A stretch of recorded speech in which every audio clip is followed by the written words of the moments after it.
Hey, good evening, everybody. It is Tuesday evening, about 7:45, and I am heading home from an appointment. Really cool business. It is a distributor online of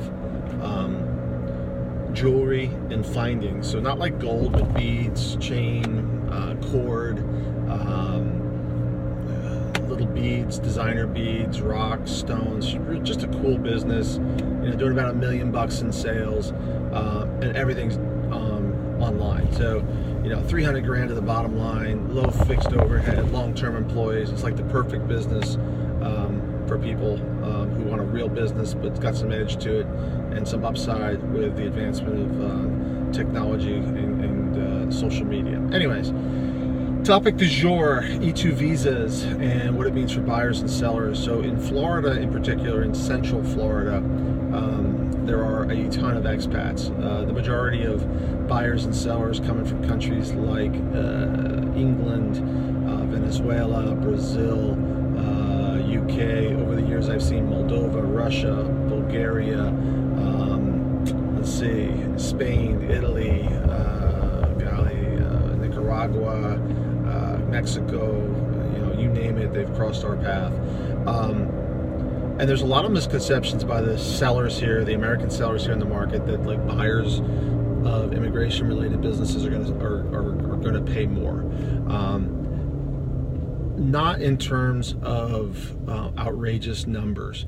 Buyers who have to do an immigration visa, whether it be an E2 visa, L1 visa, or EB5, one of the qualifying factors is that the business records have to stand up. You got two variables there. So if you're a seller in the U.S., you have to understand E2 visa, L1 visa, EB5 visa. E2 is the standard.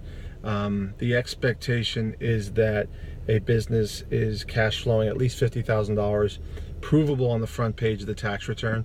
That may not sound like all that difficult to do, but the majority of businesses don't qualify because sellers are doing silly things with their books and records and try to avoid taxes. So to give you some stats, of the 480 businesses on the market, less than 20% of them are showing tax returns as qualifiable documents to prove their numbers. So supply and demand, supply decreases, demand goes up, and that will be one of the factors that will drive your price point up. So to the sellers of businesses, do yourself a favor, have clean books and records, and don't screw around. Don't cut your nose off to spite your face. Think ahead a little bit and talk to me or talk to another business broker if you want to know what the straight scoop is on A, how to mitigate the taxes, and B, how clean the books need to look to get past the immigration front. The second component of that dilemma with clean books and records for visas is that the buyers are coming from another country, and as such, they generally don't have a clue about U.S. tax law, and they get scared when sellers are playing games with their books and records. So they're not going to trust you if you're lying to the federal government. And yes, it's true that in 3 to 5 years they're going to probably be doing the same crap. But the reality is, you have to appreciate that a buyer buying a business from another country has a great deal of fear and risk in their head, and they're very skeptical of what they're being told because they've heard nothing but horror stories, not all the good stories that have happened. L1 visas tend to be larger. They represent maybe 10 to 15% of the deals that are getting done.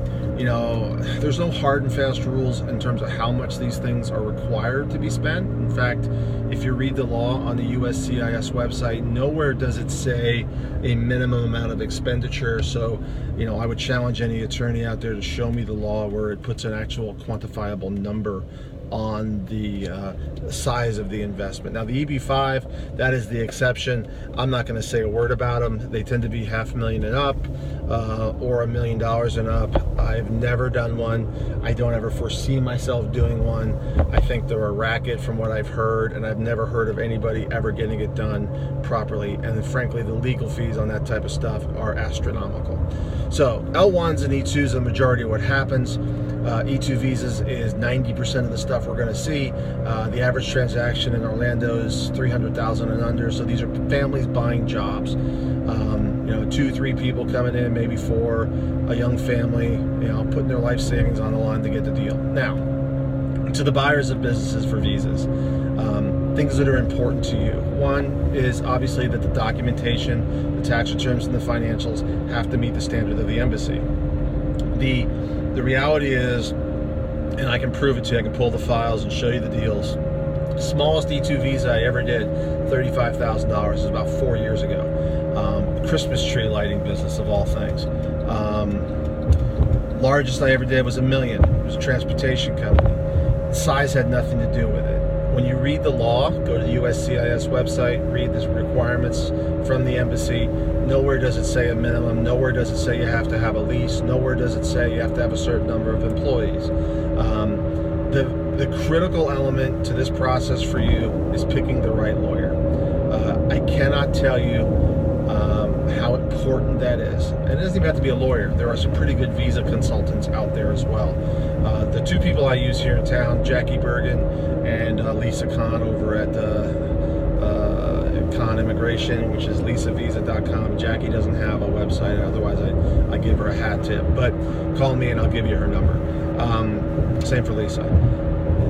When you pick a bad lawyer, you're going to pay a crap load of money on the front end, and more often than not, they will screw it up. One of the first things I ask you when you walk into my office is, first thing I'm going to ask you is, what is your understanding of the visa process? And what I'm doing there is trying to find out what you think you know, and frankly, what websites or chat rooms you've been into to safely, quote unquote, determine the truth.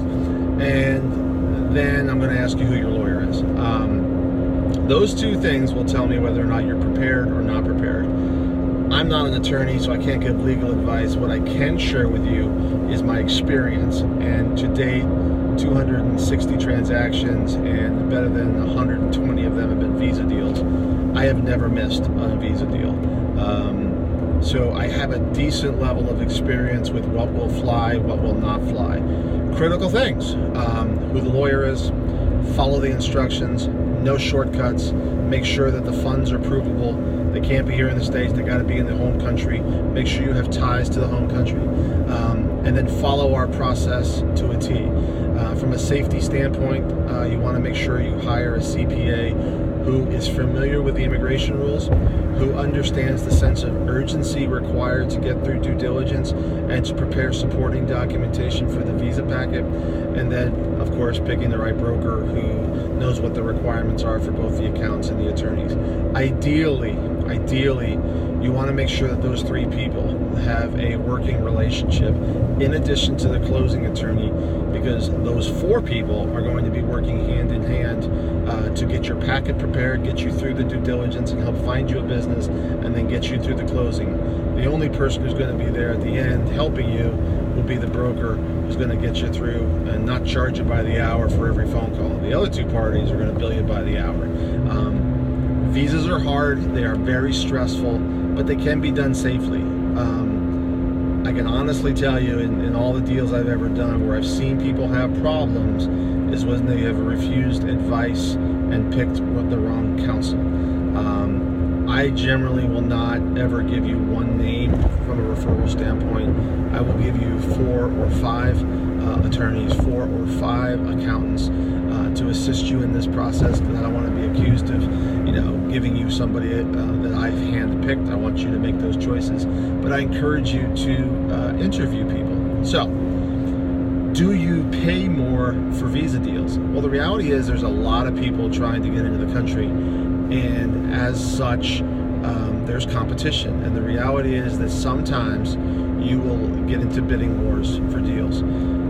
There is a little talked about component to the immigration process that visa buyers have to deal with, and they are attracted to certain types of businesses that have this element to them. Cash flow is something we talk about, but the speed of cash flow is really critical to visa buyers, because they do not have a credit rating when they get in country. So everything they do is predicated upon the availability of funds and the speed at which they get paid in the business that they buy. So, for example, if you're a family of 4 and you're coming to me from the UK and you got 300 grand, I generally will say, how much do you need to live? And we'll spend a good deal of time, answering that question, going through cost of living calculators, talking about, standard costs of living and then standard costs of getting started to live here, setting up a household, getting phones set up, enrolling kids in schools, medical care, all this stuff that's not part of the business are things that have to be taken in consideration. So if you come to me with 300 grand, I'm going to generally tell you, you ain't got 300, you got 250, 275, or 225, somewhere in that range, because you have to have working capital, and then you have to have float money just to get started in the business that you're buying, and living. If the husband's out there working in the traditional model and mom's trying to get the kids set up in schools, there's a ton of crap that has to be done, from buying uniforms, buying furniture, buying beds, getting your phone set up and cable. Companies are going to charge you extra deposits just because you don't have a credit rating. It's not fair, but it's the way things are. It's one more reason you need to work with a good team of brokers and accountants, because we generally have relationships with people that can lower the soft costs on things to at least save some money in the back end of your deal.